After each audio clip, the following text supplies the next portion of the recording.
Assalamualaikum warahmatullahi wabarakatuh. Saya Ranti Indriani dari kelas T22C. Yang terhormat Bapak Hermanto MKom selaku dosen pengampu Teknik Informatika. Di sini saya akan menjelaskan tentang perkembangan dan teknologi mobile computing. Pengertian mobile computing. Perkembangan dan teknologi mobile computing merujuk pada evolusi dan inovasi dalam bidang perangkat bergerak seperti smartphone, tablet, dan perangkat wearable ya. Ini mencakup perkembangan lunak serta kemajuan dalam jaringan seluler. Mobile computing memungkinkan pengguna untuk mengakses informasi, berkomunikasi, dan menjalankan aplikasi secara efisien di mana saja dan kapan saja. Sejarah mobile computing salah satunya itu adalah evolusi perangkat mobile. Dari ponsel sederhana hingga perangkat pintar seperti smartphone dengan kemampuan komputasi yang tinggi. Adapun melejitnya smartphone, transformasi signifikan dengan munculnya smartphone yang tidak hanya berfungsi sebagai alat komunikasi, tetapi juga sebagai pusat kehidupan digital. Dan di sini pun ada perangkat mobile utama. Yang satu adalah kategori perangkat mobile. Ada smartphone, tablet, perangkat wearable, dan peran masing-masing. Setiap kategori memiliki peran khusus dalam ekosistem mobile computing sesuai dengan kebutuhan pengguna. Nah, perkembangan dan teknologi mobile computing itu ada tahap-tahapnya. Di sini yang pertama itu adalah perkembangan jaringan seluler. Generasi jaringan seluler itu dari 2 GB hingga 5 GB dengan masing-masing generasi menawarkan peningkatan kecepatan dan efisiensi. Selanjutnya ada dampak konektivitas. Peningkatan konektivitas itu memberikan pengalaman pengguna yang lebih baik dan mendukung perkembangan aplikasi dan layanan. Yang tahap kedua itu sistem operasi mobile. Salah satunya itu ada Android, iOS, dan lainnya. Perbandingan sistem operasi mobile utama, dampak pada pengalaman pengguna, itu sistem operasi mempengaruhi antarmuka pengguna, keamanan, dan fungsional perangkat mobile. Tahap ketiga itu ada aplikasi mobile, itu beragam jenis aplikasi. Ada hiburan, ada produktivitas, ada kesehatan, dan lain-lain. Transformasi cara kita bekerja. Itu aplikasi mobile telah mengubah cara kita bekerja, berkomunikasi, dan mengelola kehidupan sehari-hari. Jadi lebih efisien, lebih gampang digunakan gitu ya untuk kita ke depannya, karena mungkin teknologi semakin kesini semakin canggih ya gitu. Ini untuk tahap keempatnya itu ada cloud computing dan mobile. Salah satunya itu ada integrasi cloud. Bagaimana cloud computing itu mengubah cara data diakses dan disimpan pada perangkat mobile. Keamanan dan privasi. Perlu diperhatikan dalam integrasi cloud untuk menjaga keamanan informasi. Karena itu hal yang paling penting ya, agar data-data kita tidak terdeteksi gitu kan oleh hacker-hacker gitu. Itu keamanan paling penting.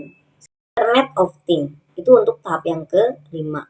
Peran cloud dalam mobile computing itu bagaimana perangkat pintar terhubung dan berinteraksi melalui jaringan. Sering kita di sini memakai aplikasi ya, kita gunakan gitu. Nah, di situ kan akan terhubung dalam satu jaringan ya. Bisa terhubung melalui jaringan LAN, WAN gitu kan. Itu bisa ya. Dan contohnya itu penggunanya itu pengenalan ke berbagai contoh pengguna cloud dalam kehidupan sehari-hari.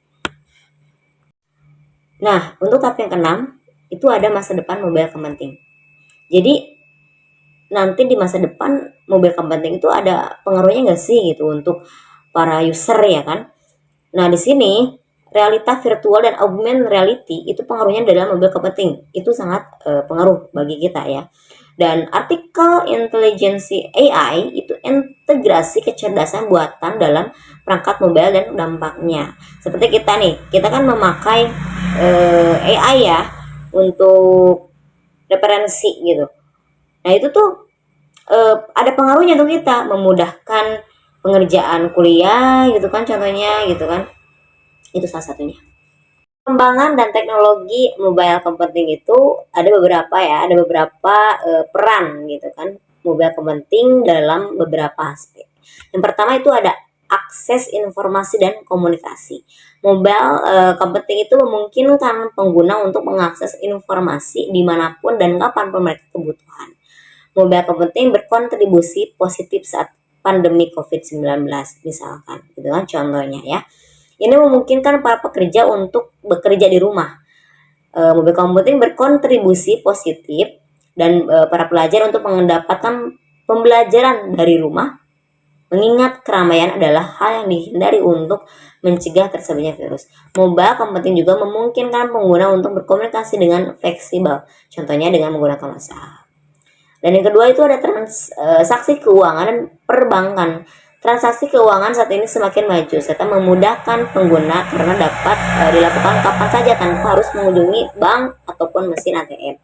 Dan yang ketiga itu navigasi dan transportasi. Terdapat aplikasi yang berbasis mobile computing seperti Google Map dan Map.me yang dapat membantu pengguna untuk menemukan lokasi tujuan secara mudah dan cepat. Dan yang keempat itu ada kesehatan dan kebugaran. Salah satu contoh alat yang berbasis atau mobile computing itu dengan peran positif dalam aspek kesehatan dan kebugaran adalah smartwatch yang memiliki fitur deteksi kecepatan jantung dan aliran darah. Salah satu penerapannya itu adalah latihan atlet. Jika atlet terlalu lelah, maka detak jantungnya akan bergerak lebih cepat, maka akan berbunyi alarm pengingat. Hal ini dapat menghindari hal-hal buruk mengenai kondisi atlet. Dan yang kelima itu ada e-commerce. Pengguna saat ini sangat dimudahkan dengan adanya aplikasi toko online yang berbasis mobile computing. Pengguna dimudahkan tanpa harus mengunjungi toko secara langsung. Guna aplikasi tersebut pada perangkat komputasi, maka barang yang dibutuhkan pengguna akan langsung dikirim. Dari pemaparan yang saya berikan itu adalah perkembangan dan teknologi mobile computing telah memainkan peran sentral dalam transformasi digital, dari evolusi perangkat dan jaringan seluler hingga peran beragam perangkat, ada sistem operasi dan integrasi cloud. Mobile computing itu terus mengubah cara kita berinteraksi dan bekerja. Meskipun dihadapkan pada tantangan keamanan, potensi inovasi di masa depan, gitu kan.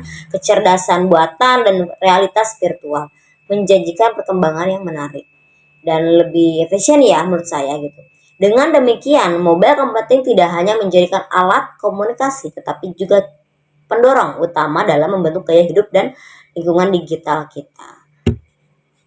Dari saya, mohon maaf apabila banyak kesalahan dalam cara menyampaikan.